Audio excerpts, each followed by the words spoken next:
everyone, we're back with the part 2 of the video series about play and its role in learning. My name is Anjali. I'm one of the occupational therapists of Inara Center of Rehabilitation. Along with Jafina and Maria, we're bringing 3 important topics in this video. The 3 important topics are how to play with the child, 2, what are the activities you can use to improve their skill set and their functional abilities, and 3rd is activities as alternatives to screen time.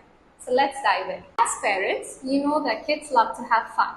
They are exploring in nature, they love to be creative, they're very imaginative, but you also see there are kids who struggle to play. In such scenarios, we know that parents don't know what to do. What happens when you see that a child doesn't have play skills? It basically means they become very meaningless in the way they use their toys or how they play with certain things.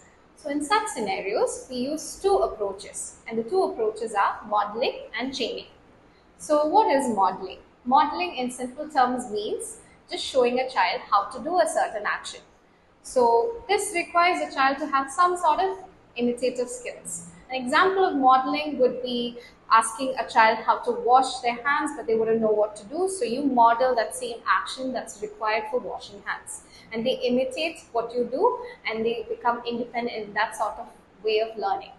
The second part is chaining.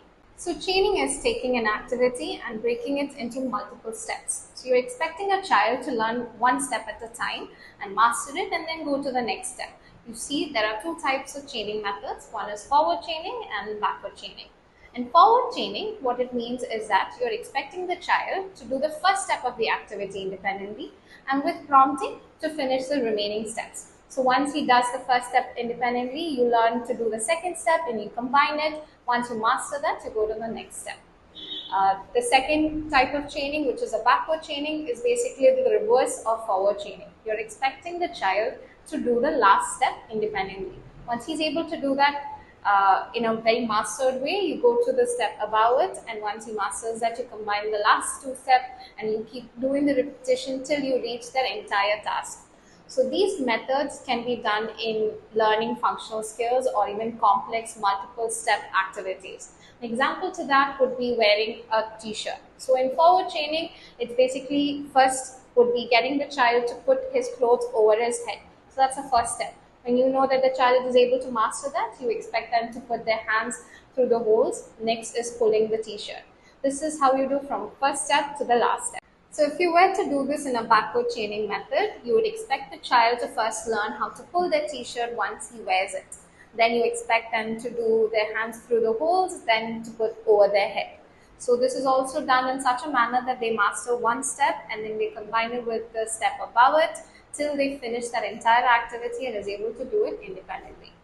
All of these approaches require sort of guidance. So these guidance are divided into 3 types. One is assistance, one is prompting, and another is cue. So you see, assistance and prompting has a middle ground. They're almost similar, but what assistance means is that you're hands-on helping them. You're fully teaching them how to do an activity or a play, how to use a toy, or actually learn a skill by doing it with them. When it comes to prompting, prompting is giving exact directions. So prompting is also further divided into verbal prompting, which is giving exact verbal directions. Then comes is gestural promptings, where you're using pointing, you're using your actions or certain gestures to communicate how to follow the direction. Next thing is visual prompting, where you're using certain objects or pictures so that they understand your instructions better. The last part of prompting is physical prompting. Physical prompting is giving a slight nudge to the child on how to navigate an activity or to do a required action in an appropriate manner. And the last part of assistance is cueing. Cueing is a complex skill. So why is it a complex skill? Is because it requires a child to have some sort of cognitive skill. This in simple terms is called cueing, is giving hints. An example of cueing is you're playing with the child and a ball falls under the table. You want the child to get the ball, but you're not telling them, look under the table and get the green ball. You're just telling the child, look under the table. This is somewhat giving a hint where the child has to plan which table, what is under, and the exact object that they have to retrieve. All of these guidance are done in a graded manner. This process is called fading, where you give maximal amount of guidance initially, and then you reduce the intensity along when you feel that the child has become confident or they've mastered a certain skill, and then you think that the child can do it by himself. Training is very important because that makes a child feel that they are confident in doing something by themselves and that they're not dependent on their caregiver or a parent or their therapist to do a certain skill. The next part of the video, we will be finding different activities that we can incorporate to improve their skill set and also learn how to do their functional skills.